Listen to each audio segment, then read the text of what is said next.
I sent, you mailed that envelope off, right? I had it ready yesterday. With the deed and all that in it.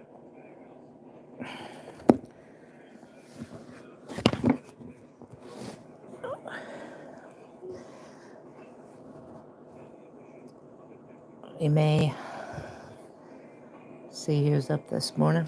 He wants to read some books with me. Need advice on the injustice. Need advice on the injustice. That was from last night. They were helping me do the emails. Oh, okay.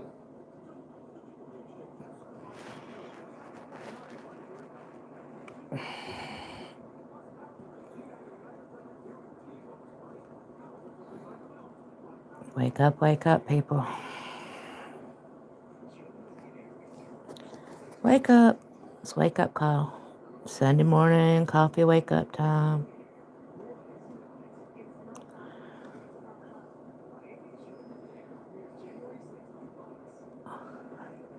I'm going to be super Gucci this morning and be like, I'm going to wait for my room to get 1,000 people in here before I'm going to speak.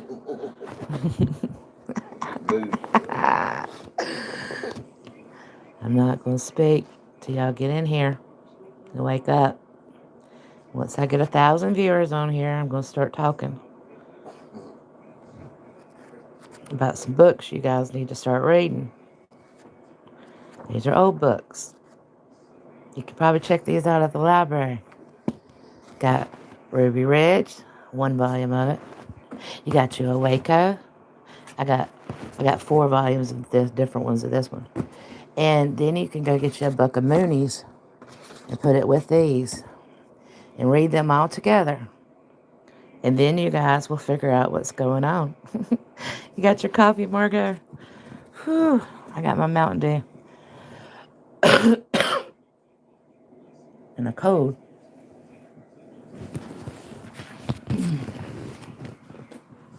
That don't sound good for nobody to want to hear.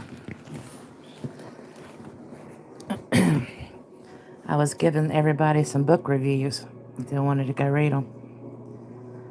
I think I'm going to start a book review club. How are those going nowadays?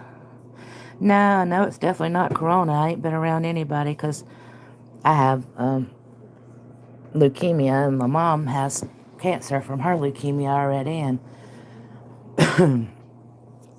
ain't nobody allowed to come around us or anything. We pretty much quarantine this house. My dad is blind and in a wheelchair, and he has all kinds of health issues, so Peter Mon has a good book club. John Kelly, an old FBI profiler I used to talk to years ago, he has a YouTube channel now, and Lord bless him, he tries to keep up with current events, but I mean, I bet he's just got too much going on in that head to try to take in a whole bunch of this stuff out here. But he's such a good person. Oh, you have lupus? Oh, man. Yeah, Jamie, I sleep at weird hours, and then I get up and I read books, and then I have epiphanies, and then I can't stand it. Nobody else is awake to share them with, so I jump online, and they beat me up later. Like, shut up out there. Why'd you get up at 4 o'clock in the morning? You know I'd be asleep. And you were out there all by yourself and no mods. And I'm like, yep, that's what I did. I did that. What have you been up to, Jamie? It keeps me awake at night. I was sitting and thinking about this white supremacist aspect of this case that keeps coming to smack me in my face. And I couldn't really figure out where that was coming from because, you know, the Moonies, they seemed like they were so kumbaya. And I kind of thought, well, the Waco stuff, they seemed all kumbaya. I read that and I found out, you know, what I'm missing there and who the Rodens are and who Amy Roden is and where Don Roy Boy came from. So I went and got this book and bought it. And Now I have an understanding of where our white supremacist part of this equation come in. And before, I had connected all the dots and ever wanted to tell anybody anything that I found, because I know that this was far too shocking for anybody in the world to be ready for. I already knew what I was going to get by saying it. So, the truth is here, right here, and online. And it's like one finger click away. But I've been wondering for 7 months, why in the world didn't anybody want to go find the truth about what we were really looking at? And I guess when our government makes a bunch of mistakes and they go too hard on something, they have a tendency to not want to make the same mistakes again. And I also believe we as a society should not make the same mistakes again that we've made before. You know, there is such thing as having your own beliefs but not forcing them over onto someone else. You can live your way of life without being an extremist on anything. But all of these guys, man, go so far with their beliefs. And we have all of this right back again, that nobody did the right way. So here comes round 3 of a crisis that for generations have been coming to the surface.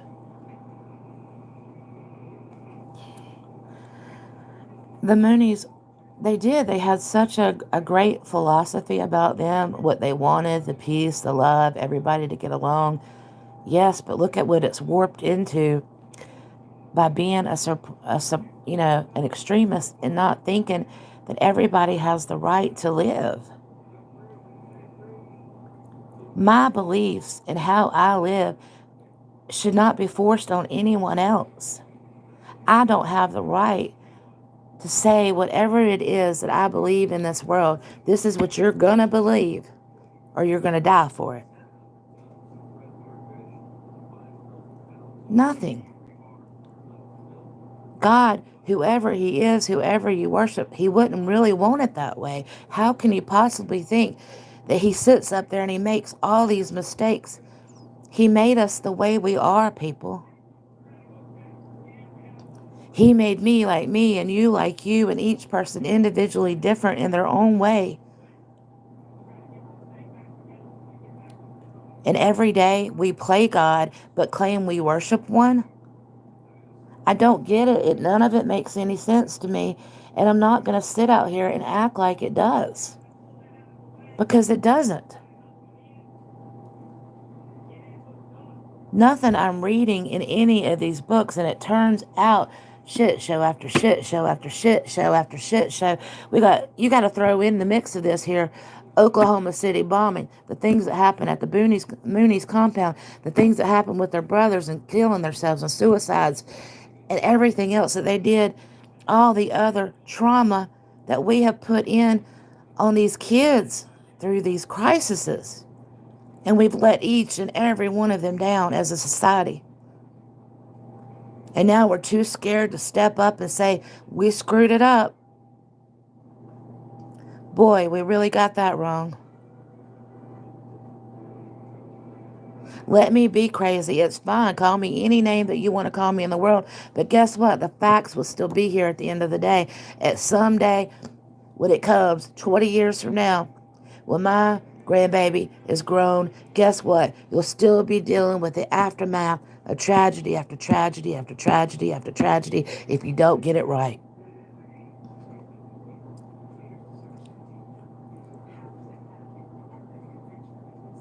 I'm not equipped, nor do I think that I'm equipped to deal with the fallout and the aftermath of all these tragedies. But somebody's going to have to. We, as a society, are going to have to wrap our arms around this problem and fix it, or it will continue to grow like the disease that it is. It's a disease. It's a disease if you think that your beliefs make you God, make you judge, your executioner of everything that you think is right or wrong in this world. It's a problem. We cannot live in a society where we think that what we believe, everybody else better live that way or they can die trying. There is a middle ground. There is a common ground we can all stand on. We can all live and let live. You can have your beliefs. I can have my beliefs. And we can still live in a civilized society. Nothing was learned after you basically extinct an entire, what? The entire native generation. I mean, my people that are almost all gone. Jews, they're supposed to be annihilated, right? Christians were supposed to be annihilated.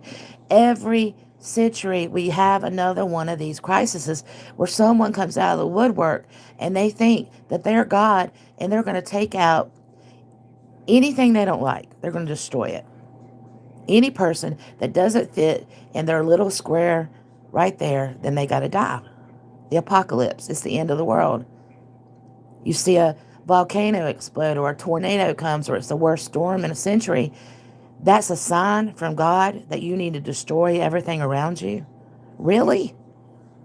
That's where we're at. That's where our evolution has brought us, right? Everything's a precursor and a prediction, right, to the big apocalypse. Well, what are we here for? If the only thing that we're here for is waiting for doomsday and seeing if we can bring it on, what is the point in life? Where does your kids find their happiness every day when they get up to go to school? What's the point in them even going to school?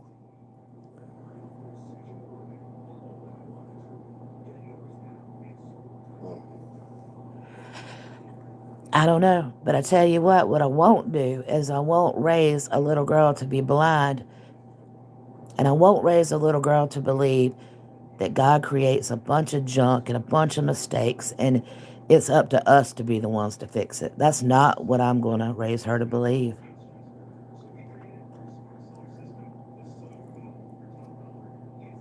I refuse to teach her hate, bigotry. I'm not going to do it. If that becomes the right way, then I guess I'll be living the wrong way. And I'll be good with it. But I know I'll be able to wrap my arms around my fellow human no matter what color they are, religion they are, race they are. I will be able to love them. Because somebody bigger than me put them here.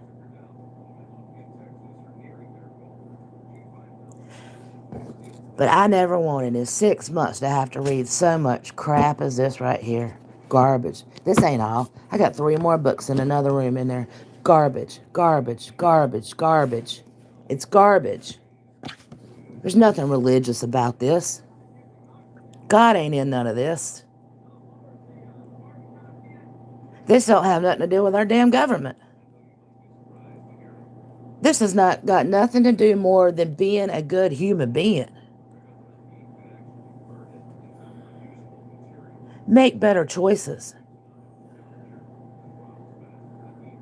I think one of their problems is the guns, though, wouldn't it? All of them. All they do is write their own books of laws that you should go by and carry a bunch of guns. And if you don't do what they say, we shoot you. You die. And even when you start feeling like, man, this cannot be the right way, something's going wrong here, you better not say that. No, no, no. Not in these worlds. They claim they want to live in America, a free America. No, you don't.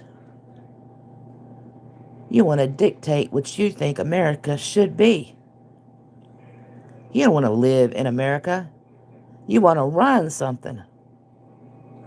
You want to own people. You want to brainwash people. There's nothing free about any of this garbage.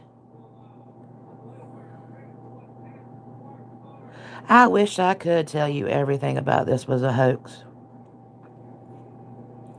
I wish I could tell you it was one big joke. April Fools? No, I can't, and I'm not going to start trying. I could tell you it's written as plain as the nose on your face, and all you've got to do is go look. The truth is right there, and it's been right there for 7 months, and more than that, it's been there for centuries. What the hell's going on right before our eyes?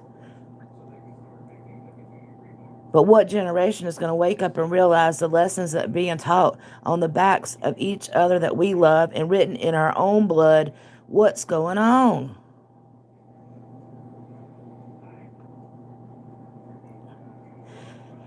How many forefathers are we going to keep talking about? Generations from now, are my kids going to have to tell about me and how we died for movements in this world? We don't need no more movements.